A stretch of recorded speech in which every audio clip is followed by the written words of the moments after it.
Today we're going to be talking about why we must all become digital citizens, but more importantly, why we need to educate our students on the importance of becoming good digital citizens. The first thing that we're going to look at is the fact that it's the law. As of December 21st, 2000, the Children Internet Protection Act was signed. This required all schools to use internet filters and other measures to protect children from harmful online content. Its predecessor in 1998 was actually the Children's Online Privacy Protection Act. This was this had applied to commercial companies and limits their ability to collect personal information on kids under the age of 13. So no personal student information is collected for commercial purposes. So what is digital citizenship? Digital citizenship refers to the responsible use of technology by anyone who uses computers, the internet, and digital devices to engage with society on any level. There are 5 really important components to digital citizenship that we need to be teaching our kids. The first one is digital literacy. The reality is that our kids are bombarded with information on a minute-by-minute basis, and they need to have the ability to evaluate the accuracy, perspectives, and validity of the information they're looking at. It is also our job to teach them to know that they cannot take information without getting permission from the individual, or at least giving credit to that individual, especially for our students who are going to go on to post-secondary educations. Cyberbullying is another very prevalent aspect of digital citizenship that we need to discuss. Around half of teens have been victims of cyberbullying, but the reality is that only 1 in 10 report the incident to an adult. So it's our job as educators to model respectful and appropriate behavior for students, but we also need to be holding them accountable and having high standards for them. We also need to be teaching them empathy. We need to teach them to understand that when we put something out there, it can be misconstrued into multiple things because we're not able to read social cues and we're not able to read tone. So having kids understand that is incredibly important. So along with that is online safety. There are 5 questions we must all consider when posting, adults and students alike. What are the impressions that we're giving? Do I really want the information out there? Am I oversharing? Does it pass the newspaper test? Or would I want someone to share this fact or idea with me? The reality is we just ask our kids one simple question. If it's something that they posted online, would they be okay if it was the front page of the newspaper the next day? And if they're not okay with that, then they probably shouldn't be posting it. There's a sad reality that comes along with our digital age, and CNN had some great information about the truth about online predators. Contact with online predators happens mostly in chat rooms, but also in those multiplayer games, specifically Roblox. Some predators engage in bunny hunting, which is the process of picking a potential victim for grooming.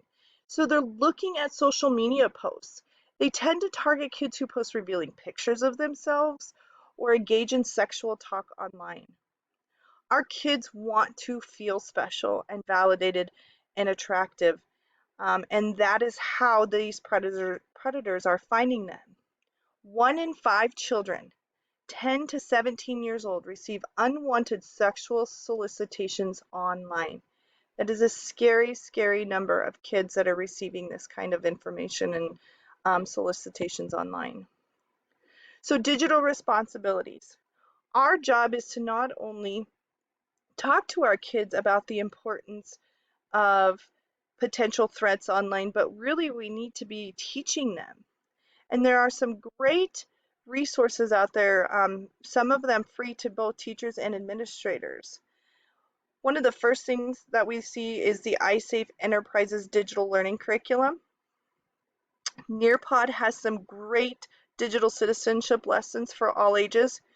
Go Guardian is a great tool that we use here at our school. And the Common Sense free digital citizenship curriculum is the one that I kind of wanted to show you. If you look here, it's grouped by elementary, middle school, and high school. And each one has its own individualized lesson with um, objectives, activities. It is absolutely, absolutely a great resource. So the next thing that we're going to look at is really the digital health and wellness. Um, the reality is that technology addiction is a huge thing in our society today. It's really prevalent, and there are a lot of adverse effects. 95% of teens access technology on a regular basis, and 45% of them use the internet constantly. Because of this, many teens suffer from sleep disorders, and technology addiction and substance abuse are linked to have some of the same brain chemistries. So, what can we do to combat that a little bit? Is we need to provide plenty of highs that are offline. We need to show that our kids that there are more important things outside of leveling up that don't involve any gaming systems at all. We also need to teach our kids how to manage stress and not to avoid it. The reality is that so many times they don't want to deal with some of the things that are going on in their lives, and so they go to the internet and they go to social media to just kind of turn that off. And we need to teach our kids how to handle stress. And we also need to educate them about the realities of technology addiction. It's a real thing and it's very prevalent, and we need to educate our kids. And last but not least, our kids need rules and boundaries when it comes to social media and digital health and wellness. So our SHS board policy states um, that it's an internet safety and acceptable use policy. There will be internet filters to block harmful material. We're going to promote safety and security of users. It is our responsibility as district staff to supervise and monitor the uses. That's the reason that we use GovGuardian.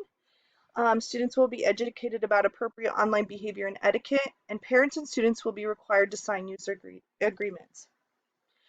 So in summary, it is not only our job to be good digital citizens, but it is absolutely our priority to be teaching our students how to be good digital citizens if we want them to become productive members of society. Thank you again.